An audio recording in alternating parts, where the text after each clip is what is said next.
أعوذ بالله من الشيطان الرجيم.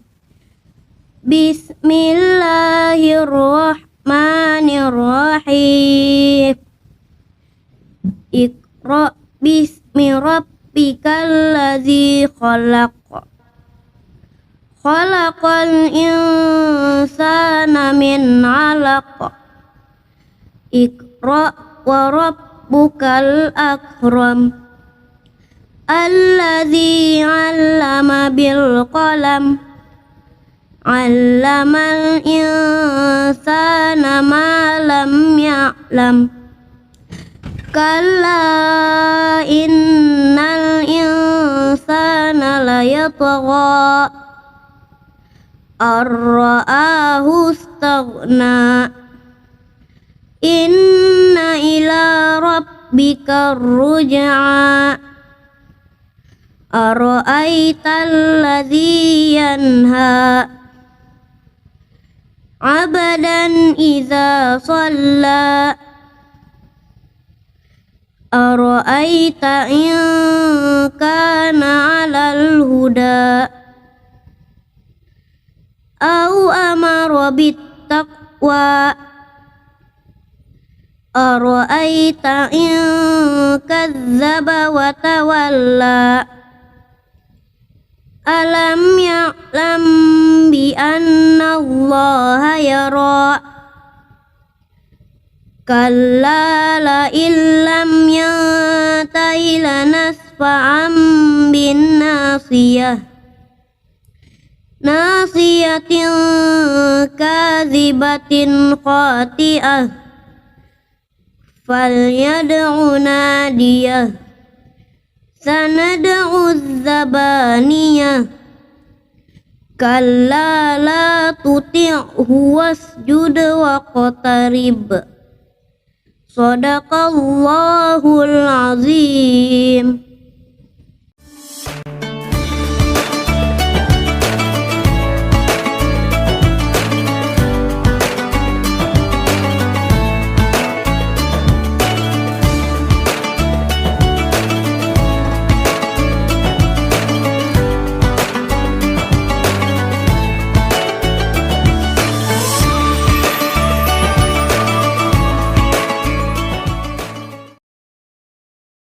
Assalamualaikum warahmatullahi wabarakatuh. Sahabat MDIM TV yang dirahmati Allah, alhamdulillahi wa kafa, wassalatu wassalamu ala rasulihil mustafa wa ala alihi wa sahbihi wa man ihtada, amma ba'du. Alhamdulillahirabbil alamin, puji syukur kita kehadirat Allah Subhanahu wa taala, yang mana hari ini kita telah memasuki Ramadan yang ke-19. Mudah-mudahan amal ibadah kita di tahun ini diberkahi oleh Allah dan diterima oleh Allah Subhanahu wa taala. Hari ini Ibu akan bercerita tentang seorang wanita mulia, wanita terbaik pada masanya, wanita yang kisahnya diceritakan di dalam Al-Qur'an dan namanya disebutkan dalam Al-Qur'an, bahkan ada surah di dalam Al-Qur'an yang diberi dengan nama Maryam. Nah, dia adalah bernama Maryam binti Imran. Maryam ini adalah keturunan Imran dan ibunya bernama Hannah. Dahulu, pasangan suami istri ini telah lama menantikan kehadiran seorang anak. Nah, berkat ketakwaan mereka, pada waktu yang telah ditentukan oleh Allah, Hannah mengandung bayi perempuan yang saat lahir diberi nama Maryam. Kisah ini terjadi pada masa dakwah Nabi Zakaria alaihissalam kepada kaumnya Bani Israel, tepatnya di daerah Nashiroh, Palestina. Hiduplah keluarga kecil sepasang suami istri bernama Imran dan Hannah, yang terkenal dengan kesalehan mereka. Pada salah satu doanya, Hannah meminta kepada Allah agar diberikan keturunan. Di dalam masa penantiannya, Allah Subhanahu wa taala memberi kabar gembira dengan tanda-tanda kehamilan di dalam diri Hannah.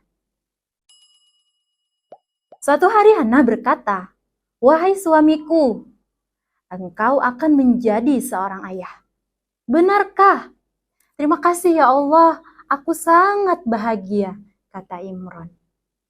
Kemudian Hannah bernazar atau melakukan perjanjian dengan Allah ketika usia kandungannya menginjak tua.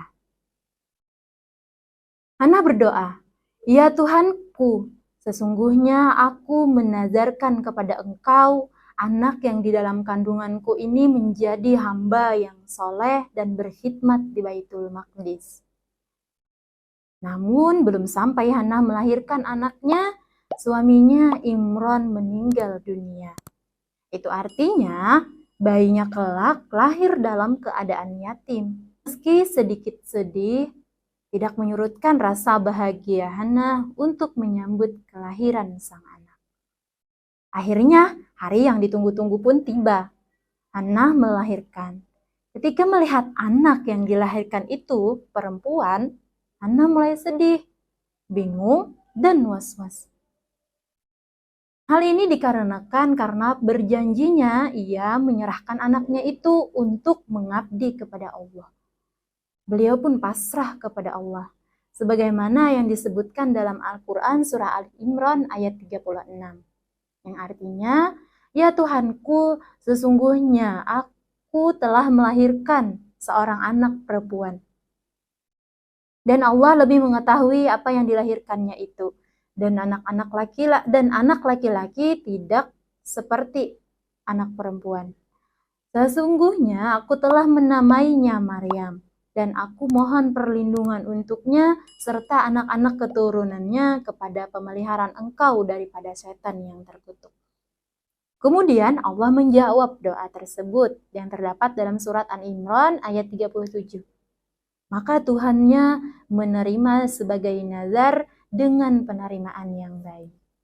Sahabat MDI-MTP yang dirahmati Allah, beberapa tahun kemudian Hannah membawa Maryam yang masih kecil ke tempat ibadah di Baitul Maqdis. Di sana mereka bertemu dengan penjaga Baitul Maqdis. Salah satu di antaranya ialah Nabi Zakaria alaihissalam, paman Maryam sendiri. Hannah berkata kepada mereka, "Wahai para alim, aku datang ke sini untuk menyerahkan anak ini dalam pemeliharaan salah satu dari kalian. Aku telah berjanji saat mengandungnya bahwa anak ini akan menjadi pengabdi dan pengkhidmat di Baitul Maqdis ini." Salah satu dari mereka berkata, "Aku sangat tersanjung melihat niat baikmu itu, wahai Hannah. Siapakah nama anak ini?" Hannah menjawab, "Namanya Maryam." "Masya Allah, nama yang indah sekali," kata salah satu penjaga. Lalu Nabi Zakaria alaihissalam berkata, "Bagaimana jika aku saja yang mengasuhnya? Kebetulan Hannah ini adalah saudara istriku." Jadi Maryam masih berada dalam pengawasannya sendiri. Ternyata penjaga Baitul Maqdis yang lain juga menginginkan untuk mengasuh Maryam. Dan ia pun menjadi rebutan. Nah, sahabat MDMTP yang dirahmati Allah, siapakah nanti yang akan mengasuh Maryam? Nantikan kelanjutan kisahnya di bagian kedua. Pantengin terus channel MDMTV, jangan lupa like, komen, dan share ya.